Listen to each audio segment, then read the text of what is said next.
sou Daniel Mastral, escritor, conferencista e principalmente servo do Altíssimo. Hoje nós vamos dar continuidade àquele assunto que nós já abarcamos na semana passada sobre os Nefilins e reencarnação. No primeiro vídeo, nós falamos apenas dos Nefilins, né? E que nós estamos indo de volta para casa.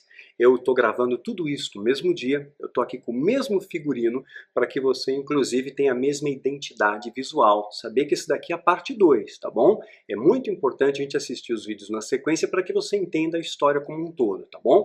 E sempre o pedido para vocês, compartilhe o vídeo, viu?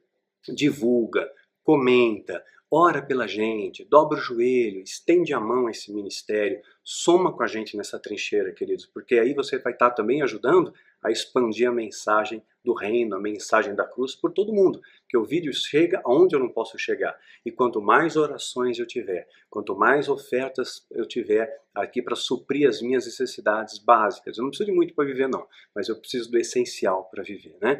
Então, mais serenidade eu vou ter para produzir esses vídeos, para a honra do Cordeiro e para a vergonha do inferno. Então hoje nós vamos falar sobre reencarnação.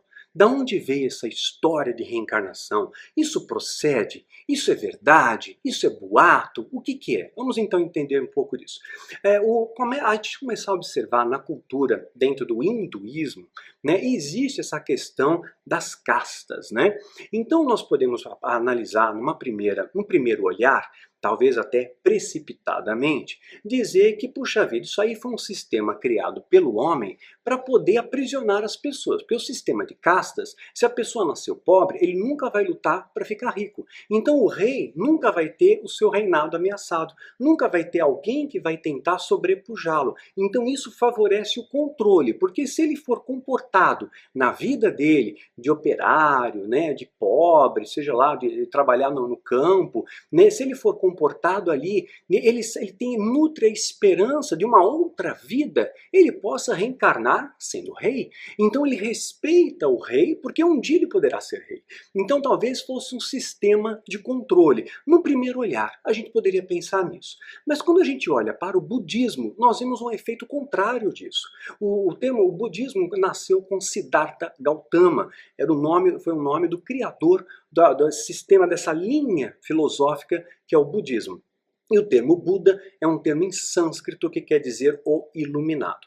O budismo nasceu, Buda, melhor dizendo, Siddhartha Gautama, nasceu em 563 a.C. Você vê que é uma doutrina, né, muito anterior ao cristianismo. Ele foi contemporâneo, Siddhartha Gautama foi contemporâneo de Pitágoras, de Zoroastro. Ele era casado e tinha um filho. Morava num palácio enorme, gigantesco. Até que, aos 29 anos de idade, ele decidiu sair do palácio para conhecer o reino. E ele se deparou com pobreza, com miséria, com doença, com morte. E aquilo perturbou ele de tal maneira que ele quis entender por que o ser humano sofre. Ele quis entender a causa do sofrimento. E ele fez algo que eu tenho que admirar, extremamente notável. Ele largou todo o conforto do palácio, largou o prestígio que ele tinha, largou o glamour que ele possuía, largou a proteção, largou até a mulher e o filho, em busca desta resposta. Por que a humanidade sofre? Ele se juntou com ascetas, que eram pessoas que jejuavam, né? E ele ficou com eles e viu que passar fome não resolvia. Então ele se juntou a filósofos e viu que filosofar sobre a vida não resolvia. Até que um dia ele decidiu, né, parar embaixo de uma grande figueira, né? E ele ficou meditando lá, segundo a história, por 49 dias. E aí ele recebeu o que eles chamam de iluminação, né? Ele acabou percebendo o que é. E ele estabeleceu esse conceito dele de Dharma. O conceito, então, chamado caminho do meio, é o Dharma. É o que te dá norte. Caminho do meio é o centro. Podemos dizer aqui como centro da vontade de Deus, tá? Pela linha budista, tá bom? Então, o caminho do meio que seria o Dharma. Então, ele acredita que nós temos um karma. O que é o karma? São os nossos sofrimentos e mazelas da vida, né? No entanto, esses sofrimentos estão sempre ligados a um único fator, a matéria. A gente sofre porque às vezes a gente não tem o que comer. Sofre porque a gente quer uma roupa melhor, porque quer um carro, porque quer emprego, porque quer uma casa, porque a gente precisa disso, não é verdade? Né? O dinheiro não é ruim, o dinheiro é bom. Já falei disso muitas vezes. É a questão do remédio e do veneno. É a dose. Se falar só de dinheiro, é evidente que vai ficar veneno. Então, pelo ponto de vista do budismo, você vai reencarnando em ciclos de vida e nesses ciclos aí até que você começa a se desprender da matéria. Quando você não depende mais do mundo para viver, quando você é capaz de viver sem o conforto do mundo, sem as coisas que o mundo te oferece, você vai direto, aí você atinge um patamar que eles chamam de nirvana. É um ponto elevado espiritual onde você morre e não reencarna mais. Você fica para sempre na dimensão espiritual, na dimensão celeste, né? Então essa é a vertente do budismo, o que é bastante interessante. Buda ele recebeu essa iluminação, alguns historiadores falam aos 35 anos, outros dizem aos 40 anos, mas fato é que ele morreu aos 80. Ele morreu de diarreia, né? Ele comeu uma carne de porco estragada, morreu de diarreia. Quer dizer, é um ser humano, como nós também, né? Mas estabeleceu ali uma doutrina, né? Um pensamento. Né? E o hinduísmo também vinha por essa mesma linha. O budismo, então, ele ganha bastante aceitação, foi espalhado por toda a Índia. Mas aí a gente para pensar uma coisa. Esse sistema de renascimento, né, de encarnação e renascimento, seria uma espécie para eles de um processo de purificação. É como você pegar uma roupa muito suja, você lava na primeira vez, ela não ficou limpa. Pô, vou lavar de novo. E lava talvez uma terceira vez para ela ficar alva de outra vez, né? Então, esse é o processo de purificação, né? Você está vindo em outras vidas para se aperfeiçoar, né? Seria mais ou menos como você cometer um erro, né? E de repente, numa outra vida, você paga por esse erro, né? Você vai colher uma consequência do erro da vida anterior. Então é assim que eles acreditam na reencarnação, como a purificação da alma, né? E você só liberta, só sai dessa roda da vida quando você se liberta da dependência da matéria. Então, e claro, sempre vamos colher consequências dos nossos erros, né? E a gente acaba repetindo a história, aqui, no caso da reencarnação, até você acertar o caminho. Mas aí fica aqui uma reflexão para nós. Toda lenda, será que não tem um fundinho de verdade? Por que será que isso surgiu? Para que surgiu? Quem é que falou isso para o homem? Será que foram os demônios? E com que propósito? Vamos ver aqui. A reencarnação existe? Você sabe que os judeus, na época de Jesus, acreditavam em reencarnação? Se você pegar historiadores como Flávio José, no livro A Guerra dos Judeus, ele fala claramente que os judeus tinham essa crença. Na escola de fariseus, acreditavam na reencarnação. Não de todos, não é todo mundo que reencarnava. Algumas pessoas eram más demais, já iam direto para o inferno. Né? Outros não, poderiam reencarnar para se aprimorar. Eles acreditavam nisso. Estavam na escola farisaica, estavam nos judeus místicos da Cabala. Cabala significa receber. Então os judeus místicos da Cabala também acreditam na vertente da reencarnação. Não são só as religiões orientais, não, mas os judeus também acreditavam. Olha só uma questão curiosa aqui. Mateus capítulo 16, de 13 a 16. Chegando Jesus à região de Cesareia de Filipe, perguntou aos seus discípulos: quem os homens dizem que o Filho do Homem é? Ou seja, olha, o que estão falando de mim aí? Falando para os seus discípulos. O que estão falando que eu sou? E responderam alguns. Alguns dizem que é João Batista. Como assim, João Batista? Né? Outros, Elias. Ou seja, a encarnação de Elias. Né? Ainda outros, Jeremias, ou um dos profetas. Então Jesus poderia ser João Batista, Elias ou Jeremias reencarnado. Era essa a interpretação, e era algo normal para eles. Você não vê aqui nenhum conflito nesse ponto. E Jesus, então, ele não nega isso e ele também não valida isso. Ele simplesmente desconsidera essa informação e ele faz uma pergunta. E vocês? Quem dizem que eu sou? Então Simão Pedro respondeu: tu és o Cristo, Filho de Deus, né? Que essa é a verdade. Então, uma outra coisa aqui, Mateus capítulo 14, verso de 1 a 5, a gente vai pegar uns trechinhos aqui apenas. Naquele tempo, houve Herodes, né? Eu vou ler só o primeiro versículo. Naquele tempo, houve Herodes, o tetrarca, da fama de Jesus, e disse aos seus criados: este é o João Batista. Jesus é o João Batista que ressuscitou dentre os mortos, né? Então ele já conhecia a figura de João Batista, né? E diz que Jesus era a reencarnação dele, que ressuscitou dentre os mortos. Essa é uma outra interpretação comum para a época, né? De uma vertente teológica, inclusive. E muitos, por isso essas maravilhas operam nele, né? Então esse mérito não vinha de Deus, vinha de João Batista, vinha de Jeremias, vinha de Elias, mas os discípulos acreditaram, tu és o Cristo. Cristo quer dizer o quê? O ungido. Cristo, né? É ungido. Cristo não é nome, tá? Cristo é título, tá? Então Jesus Cristo, Jesus ungido, o Messias. É isso que quer dizer Cristo, tá? Quem acredita no cristianismo acredita no Messias, que é Cristo, que foi Jesus, tá bom? Se eu pegar o nome ali, na época não tinha o J, já falei isso num vídeo chamado o Mistério dos Acrósticos. Era Yeshua, que era chamado naquela época, né? Não tinha a letra J ainda. Então era Yeshua, e costuma-se falar muito Yeshua HaMashiach, né? Jesus, o Cristo, é isso. Né? Então, mesma coisa César. César não é nome, César é título. Você vê lá, Júlio César, né? Caio César, os imperadores romanos, né? Sempre tem um César no mundo. Então Júlio César, César é título, né? Como o Czar também, são títulos, não são nomes, tá? Então continuando aqui. Mateus 11, de 12 a 15.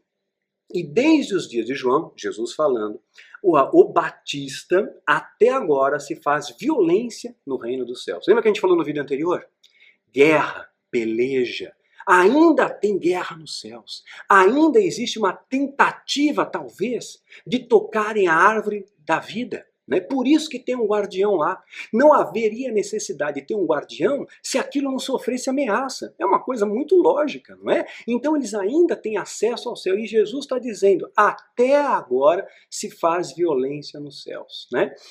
Só que Jesus ele vai interromper esse ciclo na volta gloriosa dele. A gente vai entender. Espero que Deus me ilumine para ensinar isso para vocês nesse vídeo. Porque todos os profetas, né, do reino dos céus, e pela força se apoderam dele. Porque todos os profetas e a lei profetizaram até João. Veja bem, eu já falei isso num outro vídeo, profetas do Novo Testamento. Dá uma olhada lá. Todos os profetas e a lei profetizaram até João. Acabou a questão do profeta, não há mais necessidade de você acrescentar coisas à Bíblia, já está escrito, já está completa a palavra de Deus, né? Então você pode profetizar no sentido micro, mas não no sentido macro. O Brasil vai ser restaurado. Eu já cansei de escutar essa balela, essa groselha, é sempre mais do mesmo. E o povo, graças a Deus, está despertando, o povo está acordando, sabe? Graças a Deus por isso, né? Porque esse aí é o remanescente fiel. Faça parte desse remanescente, queridos, né? Então, a lei e os profetizaram até João. E se quereis dar crédito, presta atenção que Jesus está falando. Se você quer dar crédito, este é o Elias que havia de vir. Olha só. João Batista e Elias. Jesus está afirmando, porque eles esperavam uma volta de Elias. Quem tem ouvidos para ouvir, ouça. Então esse é o Elias. Seria João Batista a reencarnação de Elias? Né? Fica aí uma questão para a gente pensar. João 9, de 1 a 2. E passando Jesus, viu um homem cego de nascença. Ele nasceu cego. Presta atenção nisso. Nasceu cego. E os seus discípulos lhe perguntaram, dizendo, Rabi, quer dizer mestre, quem pecou, este ou seus pais, para que nascesse cego? Repara na pergunta. Quem pecou? Este? Quer dizer, como é que o cego de nascença ia pecar para ser cego? Né? Ele ia pecar no ventre?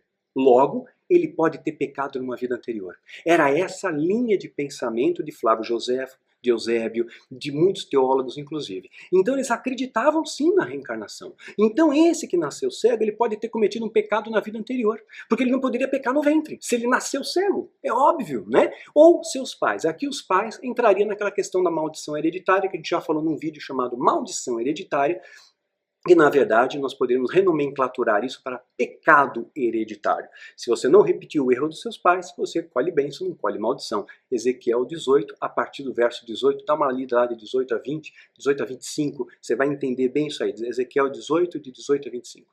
Né? Então, tá muito claro aqui, né? Tem nascer para quem nascesse cego. Então eles acreditavam que alguém que nasceu sem mão, sem uma perna, né, o cego, o surdo, era uma consequência de um erro da vida anterior. Era uma das interpretações dos judeus na época de Jesus, né? Você vê que essa coisa é antiga, né? A Siddhartha Gautama, 500 anos antes, já começava a falar sobre isso. O hinduísmo já falava sobre isso, né?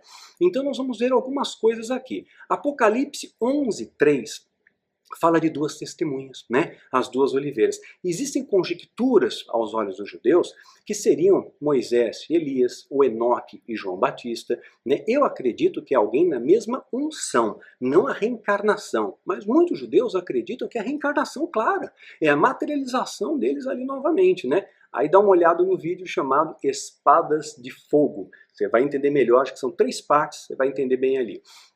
Seriam então reencarnados. Os escritores primitivos cristãos acreditavam que alguns poderiam reencarnar, né? Como eu já disse antes, não todos, né? Isso seria um processo da sua purificação. Mas depois de Cristo, isso é uma unanimidade dentro dos historiadores cristãos primitivos, né? Que depois de Cristo dá um fim desse ciclo de reencarnação, né? Porque Jesus estabelece um credo de redenção, né? Jesus então teria colocado fim aos ciclos de renascimento. Essa é uma das conclusões de alguns historiadores cristãos primitivos. E, curiosamente, também a conclusão do Champlin, que eu admiro bastante, é um homem culto, um homem inteligente, né? Mas eu não posso colocar disso uma afirmação de vida. Eu estou colocando aqui como exposição e nós vamos tirar disso uma lição, tá bom? Não é uma afirmação, deixa claro, tá bom? Ah, Daniel falou que tem reencarnação. Não. Que a Bíblia vai dizer que é dado ao homem morrer uma só vez. A gente vai entender isso aí. Mas eu estou querendo mostrar para vocês que havia já esse conceito. Eles já acreditavam nisso. Por que eles acreditavam? Qual a origem? Quem falou isso pela primeira vez? Quem ensinou isso para eles? Da onde eles tiraram essa ideia? É essa a reflexão. Vamos ir mais adiante. Porque também Cristo padeceu uma vez pelos nossos pecados. Uma vez. O justo pelos injustos, para levar-nos a Deus, mortificado na verdade, na carne, mas vivificado no Espírito, o qual também foi e pregou os espíritos em prisão. Jesus pregou aos espíritos em prisão, e os quais outro tempo foram rebeldes, quando longanimamente de Deus esperava os dias de Noé, enquanto se preparava para a arca, a qual poucas pessoas, isso é 8, almas se salvaram pela água. 1 Pedro, capítulo 3, de 18 a 20. Jesus pregou a espíritos em prisão que recusaram a mensagem de Noé e que morreram no dilúvio. Interessante isso aqui, né? Jesus ele vai te buscar no abismo mais profundo. O amor de Deus te alcança em lugares que você nem pode imaginar. Tem pessoas que às vezes encontram com Deus num leito de hospital. Outras pessoas numa cela de prisão. Outras pessoas na hora que perdem todos os seus bens materiais da vida. Gente, você pode chegar até Deus pelo amor. Você não precisa chegar até Ele pela dor, não é isso? Deus ele quer que você se aproxime por amor, não pela dor.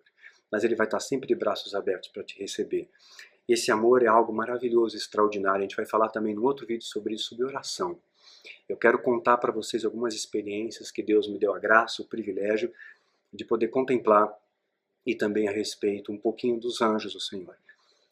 Esse é um assunto que sempre me emociona, porque Deus me deu experiências muito específicas, foi muito rema pra gente, sabe? Mas foram tão marcantes, foram tão profundas, que eu vou levar para o resto da minha vida. E isso me mantém firme na rocha, isso me mantém no caminho, porque essa experiência foi renovadora. Deus é uma experiência. Você nunca vai conhecer Deus e ouvir falar. Você precisa provar Deus, provar Deus. Fica aqui o incentivo. Como que eu provo a Deus? Conhecendo de Deus. Se prepare, eu vou gravar um vídeo sobre isso. Ensina-me a orar. Você vai aprender a conhecer a Deus. E que você possa ter experiências muito maiores daquelas que Deus tem nos dado a graça de ter. E possa ser um instrumento de bênção no reino de Deus. Vamos adiante aqui. 1 Pedro 4,6. Porque isso foi pregado, o evangelho também aos mortos. Jesus pregou aos mortos. Aqueles que estavam com a morte, fim. Morte é zero, condenou. Mas Jesus pregou aos mortos. Aí você pode interpretar os mortos na fé, mortos espirituais. Será?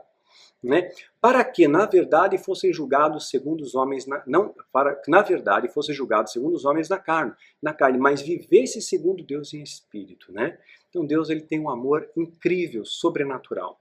Jó 14:14 também tinha essa reflexão de reencarnação.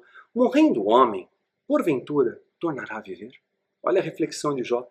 Morrendo o homem, porventura tornará a viver? Todos os dias de meu combate esperaria, até que viesse a minha mudança. Ou seja, eu esperaria até que viesse a minha transformação. Eu reencarnaria várias vezes até que houvesse uma mudança significativa, até que eu merecesse entrar no reino dos céus, passando por esses ciclos de purificação, tá? Vamos para um outro texto, Isaías 26:19. Os teus mortos e também o meu cadáver, os teus mortos e o meu cadáver, viverão e ressuscitarão.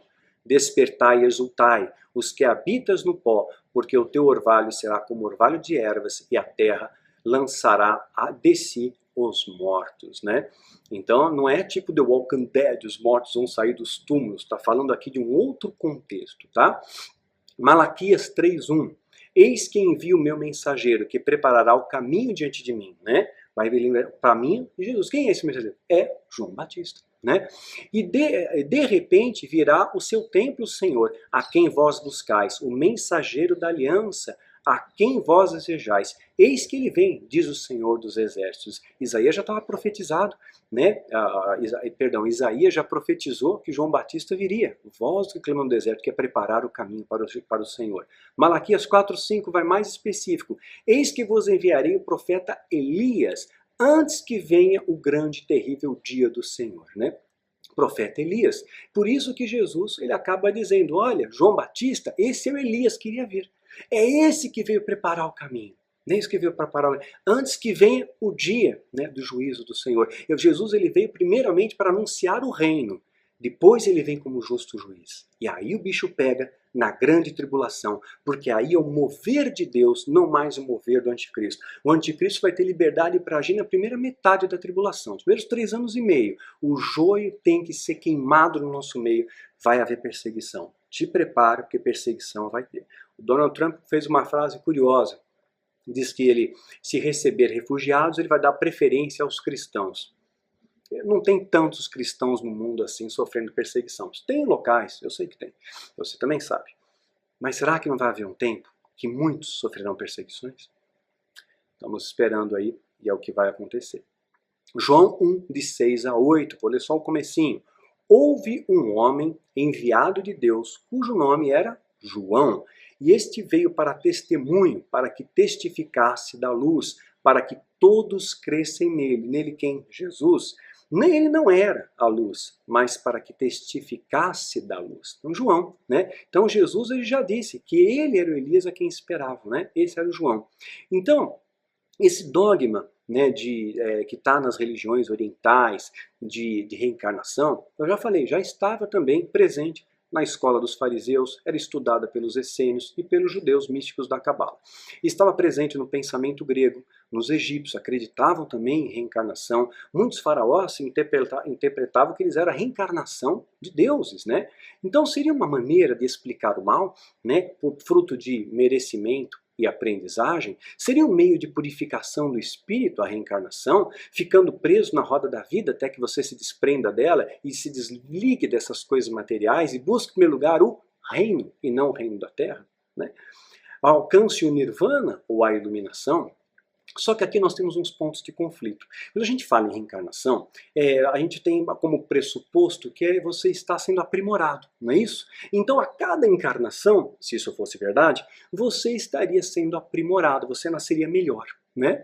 Porém, não é esse o caso. O mundo está cada vez pior, a humanidade está desumana. Hoje falta afeto, falta gentileza, falta cuidado. Na minha época, quando eu era adolescente, não tinha assento de ônibus, de metrô reservado para idoso, mas se tivesse um idoso, se tivesse uma mulher grávida, né, se tivesse um deficiente, era natural, a gente levantava e cedia o lugar. E hoje, mesmo tendo direito, as pessoas não fazem mais isso. Falta gentileza, falta amor, falta ternura, falta gratidão.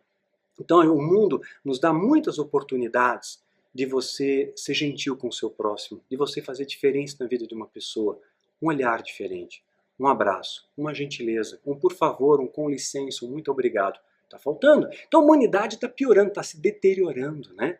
Então é uma coisa estranha. Então não está melhorando, está piorando. Isso aí é uma coisa que vem contrária à questão da reencarnação. Alguns cientistas falam a respeito da hipnose para evidenciar a reencarnação. Alguns até seguidores da psicanálise, a hipnose, a pessoa foi transportada para uma outra vida. Só que se você pegar as estatísticas, tem uma coisa muito curiosa. Normalmente uma pessoa que é mais simples, ele sempre vai dizer que ele numa vida anterior, ele foi um faraó, ele foi um rei, ele foi uma princesa, ele foi um príncipe, ele foi um militar muito importante, ele sempre glamoriza aquilo, ou seja, ele projeta naquela ideia, naquela ilusão, naquele delírio dele, uma coisa para remeter um certo conforto na alma dele. Porque nessa vida aqui eu estou ruim, mas na outra vida ó, a coisa foi boa lá, foi boa na outra vida, né? Então trazer um certo conforto ali. Então isso daí desqualifica, né, o processo de hipnose para a reencarnação. Porém existe uma outra vertente que em alguns casos raros as pessoas falaram sobre hipnose, nome dela na vida anterior, às vezes 100 anos antes, diz o local que ela morreu, como ela morreu, nome do pai, nome da mãe, cidade, e quando for investigar, bateu tudo. É fato? O demônio pode fazer isso também. O demônio conhece a história, ele para validar uma mentira, para manter você no engano, ele pode criar o que ele quiser o cenário, né? Então isso também não corrobora, não valida reencarnação, tá bom? Então, mas tem aquelas pessoas que têm aquela lembrança, eu já vi um lugar assim, eu sinto que eu já estive aqui hoje. Aí tem tanta informação ao nosso redor, internet, revista, televisão, é muito natural que você tenha registrado uma imagem, né, que está lá no seu inconsciente, que talvez você não esteja percebendo conscientemente, mas que está lá. E quando você vê, puxa, eu já vi isso em algum lugar, aquele efeito déjà vu, né? Você alcança um banco de memória inconsciente, então isso também não valida a reencarnação, né? Então, esse conceito de reencarnação está presente no budismo, no hinduísmo, nas seitas orientais, mas ele tem que ter uma origem. Vamos ver o que a Bíblia fala sobre isso? Hebreus 9, de 24 a 28. Presta atenção porque aqui está a chave. Hebreus 9, 24 a 28. Pois Cristo não entrou em santuário feito por homens, uma simples representação do verdadeiro. Ele entrou no próprio céu, para agora se apresentar diante de Deus a nosso favor. Não, porém, para se oferecer repetidas vezes, à semelhança do sumo sacerdote, que entra no Santo dos Santos todos os anos com sangue alheiro, não para repetir, tá vendo? Sem ciclos, né? Se assim fosse, Cristo precisaria sofrer muitas vezes, né? Muitas vezes, desde o começo do mundo, né? Ou seja, várias encarnações, talvez, mas agora ele apareceu uma vez por todas, no fim dos tempos, para aniquilar o pecado, mediante o sacrifício de si mesmo, né? Da mesma forma como o homem está destinado a morrer uma só vez e depois enfrentar o juízo. Assim também Cristo foi oferecido em sacrifício uma única vez para tirar os pecados do mundo e aparecerá a segunda vez para não tirar o pecado, mas para trazer salvação aos que o guardaram. Então, está muito claro aqui, esse texto aqui de Hebreus, que é fruto do ensinamento de Cristo, fica muito claro, né, que Paulo está colocando aqui, que não existe reencarnação, é dado homem morrer uma só vez.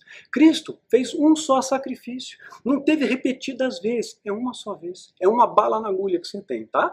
Então acerta na sua vida, acerta no período de tempo desse teu. Mas aí, será que eu vou ter uma outra chance? Porque Jesus pregou aos mortos, pregou os espíritos em prisão. É uma conjectura, é uma possibilidade, mas nós não podemos fazer disso uma afirmação. E se não for? Não é melhor você acertar? Não é melhor você acertar isso? Melhor, né? Então a Joséfo, né, na Guerra dos Judeus, no livro A Guerra dos Judeus, diziam que as pessoas poderiam reencarnar. Então aquela coisa que nós já falamos, as marcas no corpo, como cegueira, doenças, seriam doenças de nascença de vidas anteriores. Então, seria mais ou menos como o castigo de um crime. Né? Você cometeu um crime, você vai ter que dar a cesta básica para algumas pessoas. Então você fez uma bobagem numa vida, na outra vida você paga o pato. Né? Mas isso daí nós não vemos evidências claras disso, nem na psicanálise, pela hipnose, não vemos isso, eu já citei, né? Não vemos isso porque o mundo não está melhorando, está piorando, tá? E a Bíblia diz que é dado ao homem morrer uma só vez. Então acabou essa história da reencarnação. Mas vamos mais adiante. João 12, 31 a 33. Agora é o juízo desse mundo. Agora será expulso o príncipe desse mundo. E eu, quando for levantado da terra, atrairei todos a mim. Todos a mim. Né? Quando eu for levantado da terra, atrairei todos a mim. Todos é tudo. Não fica nada fora desse tudo. Jesus não diz, eu vou trair alguns a mim. Eu vou trair a humanidade a mim. Eu vou trair o remanescente a mim. É todos. O plano de redenção é para toda a criação. Está muito claro nesse texto, no meu entender, tá bom? Posso estar errado, não sou o dono da verdade, nós sabemos em parte conhecemos, em parte profetizamos. Mas eu quero fazer com que você experimente, ou pelo menos pense, reflita a respeito da extensão e profundidade do amor de Deus, que é muito maior do que nós possamos compreender. Nosso amor é imperfeito, nosso amor é contaminado, nosso amor é invejoso, nosso amor é deformado. Não é um amor perfeito. E mesmo esse amor imperfeito, perdoa, né? Dá uma segunda chance para um filho, para um marido, uma esposa, para um amigo. Será que Deus não pode fazer muito mais? O autor do perdão. E dizia isso significando a morte que haveria morrer. João 12, de 31 a 33. Então, já falamos anterior, os Nefilim sim, podem ser salvos. Né? Porque Deus deu a vida para eles, né? E Deus ele pode também transformar o mal em bem, pode transformar a maldição em bênção. Então, segundo algumas conjecturas, tá? Conjecturas que nós não podemos afirmar, esses seres híbridos, os Néfilins, eles acabaram passando esse conceito aos homens, né? Porque eles eram muito inteligentes, superdotados e perceberam que eles eram seres híbridos, né? Meio anjos caídos, meio humanos. Como que isso acontece? Eles se multiplicam e tal. Aí é difícil de explicar isso em poucas palavras. Vou simplificar aqui para você. Os demônios não podem se multiplicar, tá bom? Na verdade, mas eles podem se materializar. Os anjos se materializaram, não foi? Materializaram para Ló, se materializaram para Abraão, comeram com eles, né? Cearam com eles. Então, materialização empírica incontestável. Se os anjos podem se materializar na forma humana, os demônios, por inferência, também podem, porque são anjos caídos. Porém, eles só podem fazer isso mediante certas circunstâncias. Os anjos de Deus fazem na permissão de Deus, não é aleatório, né? Já os demônios, somente circunstâncias muito específicas dentro de conceitos rituais. Então eles podem se materializar na forma que quiser, né? Eles são uma forma de energia, vamos dizer assim, que talvez seja a maneira mais fácil da gente entender. Se materializam da maior forma que puder. O que é essa energia? Energia, Einstein, na sua equação, diz que a matéria é energia condensada. Então aquela equaçãozinha E igual a m vezes c ao quadrado, a energia é igual a massa vezes a aceleração da luz ao seu quadrado. O que isso quer dizer? Você pegou um pedaço de madeira, pesa 10 quilos o tronco, pôs fogo, a combustão desse fogo vai transformar a matéria em energia. Né? Vai virar energia térmica, calor e energia luminosa. Sobrou cinza. Se você pesar as cinzas residuais do processo de combustão, vai pesar ali 200, 300 gramas. Não pesa mais 10 quilos, porque a matéria se transformou em energia. Pela física quântica, seria possível a gente fazer o caminho inverso. Transformar essa energia que foi dispersa, reagrupá-la e transformá-la em matéria. Então os anjos teriam esse poder. Tanto é que nós vemos na época de Moisés, quando Moisés vai enfrentar Faraó, os magos daquele tempo, mago aqui no sentido de bruxo, eles fizeram a mesma coisa. O cajado de Arão se transformou numa serpente. E o que os magos fizeram? A mesma coisa. Transmutaram a matéria. Pegaram uma coisa que era madeira e fez virar um ser vivo, numa serpente, um ser orgânico. Então eles têm o poder de transmutar a matéria, tá bom? É muito claro, a Bíblia dá chancela para isso. Então os demônios podem se materializar. Nos rituais, especialmente os rituais da Saturnália, que eu falo no Quilaim, no Néfilim e Carim, né, nos rituais do Sabá das Bruxas, do 31 de outubro atualmente, antes era 9 de março, já expliquei isso em outros vídeos, não vou ser redundante. Então o que acontece? Eles podem se materializar, fazer orgias, né? Então eles se materializam na forma feminina, que eles chamam de súcubos. Súcubo, então, é a materialização demoníaca na forma feminina, súcubus. Aí ele tem relação com o homem, nesse ritual, tem relação com o homem. Recolheu o sêmen do homem, recolheu o sêmen. Depois ele se materializa na forma masculina, que é um íncubo, chamam de íncubus, materialização demoníaca na forma masculina. E tem relação sexual com uma mulher, e transporta o sêmen, fecunda. Então, ao transportar o sêmen, esses anjos caídos, que são dotados de uma espécie de energia, não é verdade? A gente não sabe explicar isso. Daniel, quando teve aquela visão do anjo, lembra que ele orou 21 dias? Né? E aí, quando o anjo apareceu, o que aconteceu com Daniel? Ele caiu por terra, seu rosto se desfigurou, porque a presença angelical trazia uma carga de energia, né? Uma carga perto dele. Eu já senti isso algumas vezes, né? Os amigos dele não viram, mas sentiram alguma coisa e se assustaram, fugiram. Então, com a presença angelical, ela tem uma carga de energia. Talvez energia não seja a palavra mais correta, tá?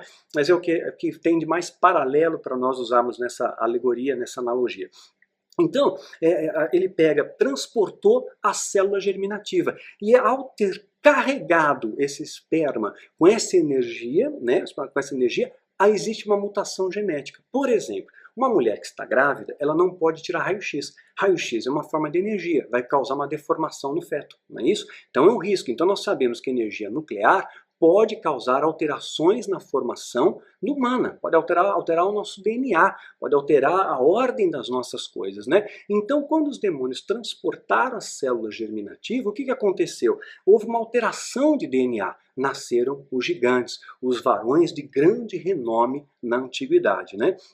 Então, nesse sentido, né, então eles não têm o poder de multiplicar, mas assim que eles... Então, essa foi a maneira de profanar. E aí, esses gigantes, dotados de grande inteligência, chamado também de nefilins, de varões de grande renome, não apenas na altura, mas na inteligência, nas habilidades, né, em tudo mais, segundo, né, os antigos, né, seriam os faraós, muitos faraós, seriam reis, está presente na cultura dos sumérios, dos caldeus, dos babilônicos, tá, né, filho dos Anunnakis, a gente já falou no vídeo anterior. Então, eles ensinaram os homens, disseram o seguinte, que a única maneira que eles tinham de redenção era voltar. Voltar aqui e provar a existência humana algumas vezes, até que eles se purificassem, até que eles alcançassem a redenção. Né? Isso foi uma conjectura, uma vez citada dentro do contexto da Irmandade que eu fiz parte. Foi uma única vez que eu vi uma citação dessa, muito por alto, falaram que então seria uma maneira deles conseguirem a redenção. Porém, Cristo, depois que até os judeus acabaram acreditando nessa questão da reencarnação, e aí com a presença de Cristo, ele interrompe esse ciclo, né, de renovação, de reencarnação, trazendo a redenção, o seu credo de redenção, né, para todos. Quando eu me levantar, atrairei todos a mim. Então, fechou o ciclo aqui. Essa seria a posição, né, que não é uma posição que a gente vai afirmar aqui, porque isso é apenas um conteúdo de conhecimento, só para você refletir a respeito. Então, a origem dessa história de reencarnação, segundo uma vez que foi posicionado numa das reuniões da Irmandade, ela foi passada para o homem pelos Néfilins, por esses gigantes, que começaram a comentar com os homens que uma única maneira deles serem purificados seria voltar outras vezes. A roupa suja que tem que ser lavada várias vezes para purificar, para tirar toda aquela essência do mal e ele se transformasse novamente num ser de luz, né, num ser puro, merecedor do perdão e da redenção de Deus. Então, hipoteticamente, foi essa a origem da reencarnação, dessa doutrina de reencarnação que não tem esteio bíblico, tá bom? A Bíblia deixa muito claro, o homem morre uma só vez, Cristo fez um único sacrifício, e se houvesse reencarnação, o mundo estaria cada vez melhor e está cada vez pior. Não existe, tá bom? Ah, mas tenha lá, eu lembro que Saul, ele consultou o profeta Samuel. Dá uma olhada no vídeo. Temas proibidos. Temas proibidos. Um dos primeiros vídeos que tem no nosso canal, curtinho, tem 15 minutos, tem uma explicação rápida sobre isso. Se eu fosse regravar esse vídeo nos dias de hoje, eu daria um outro nome para ele, né? Para as pessoas poderem identificar o que está falando no vídeo, né? Mas eu estava aprendendo, né? Então a gente aprende com erro, aprende com a queda, né? Aprende com a queda também.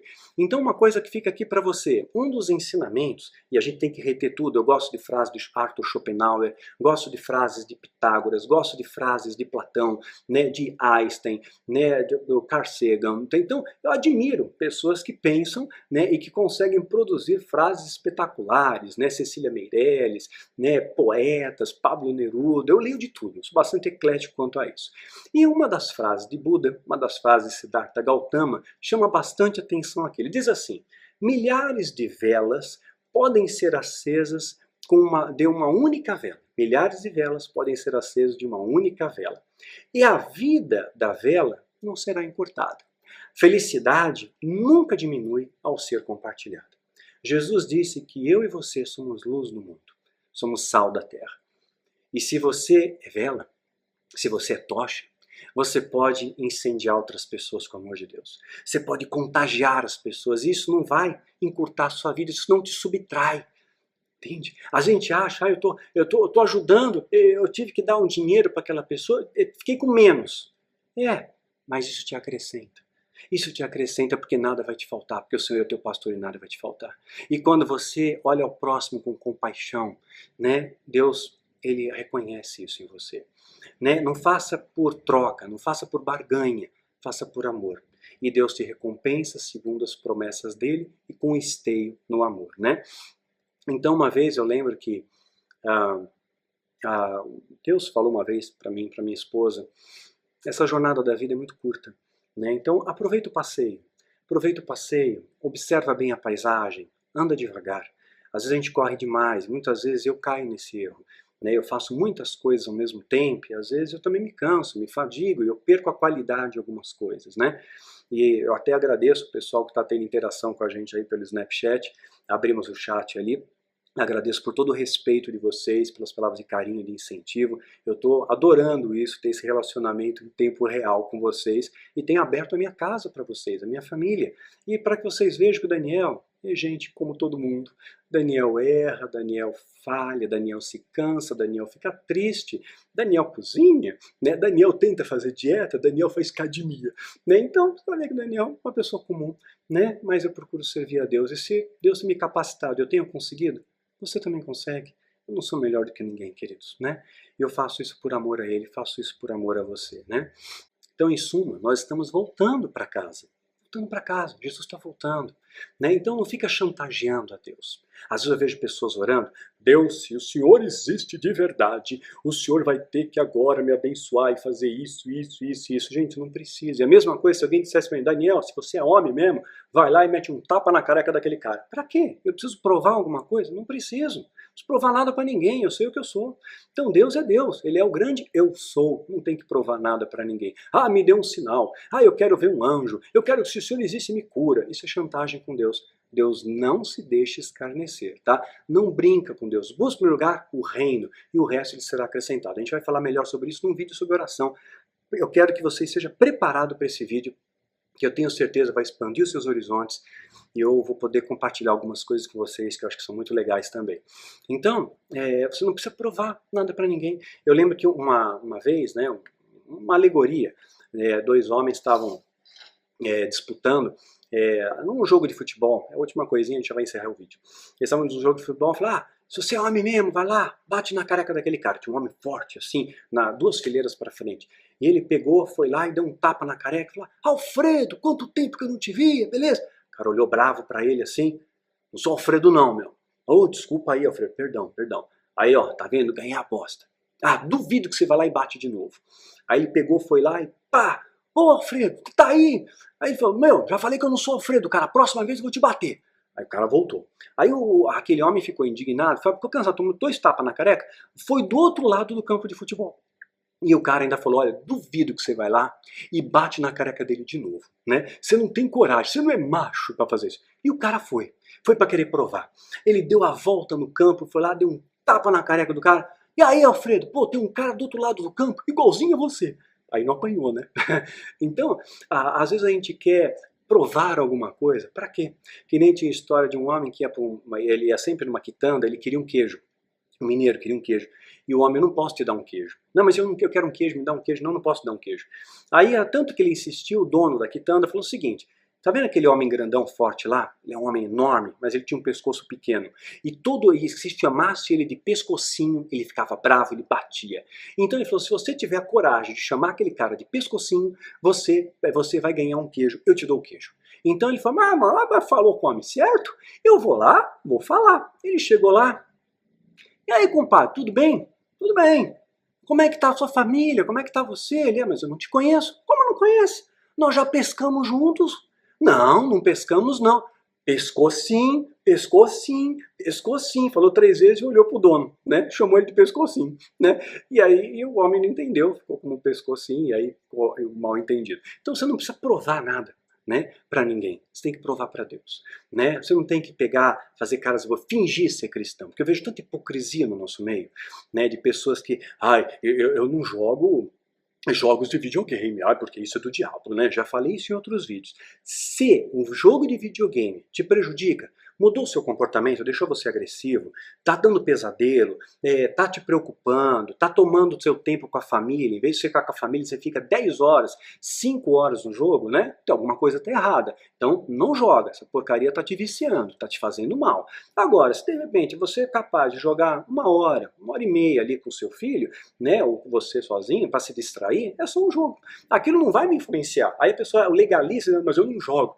Mas fala mal dos outros, faz fofoca, trai, pornografia na internet e vê. Mas videogame eu não jogo. Eu não assisto The Walking Dead, mas pornografia eu vejo todo dia, sou viciado, né? Então, quer dizer, hipocrisia. Vamos parar com essa hipocrisia. Jesus odeia o hipócrita. Ele chamava o fariseu de hipócrita. Era o adjetivo que ele mais usava, fariseu hipócrita, né? Então vamos ser sinceros. Tem uma vida cristã reta, né? Não precisa ficar fingindo ser crente para as pessoas.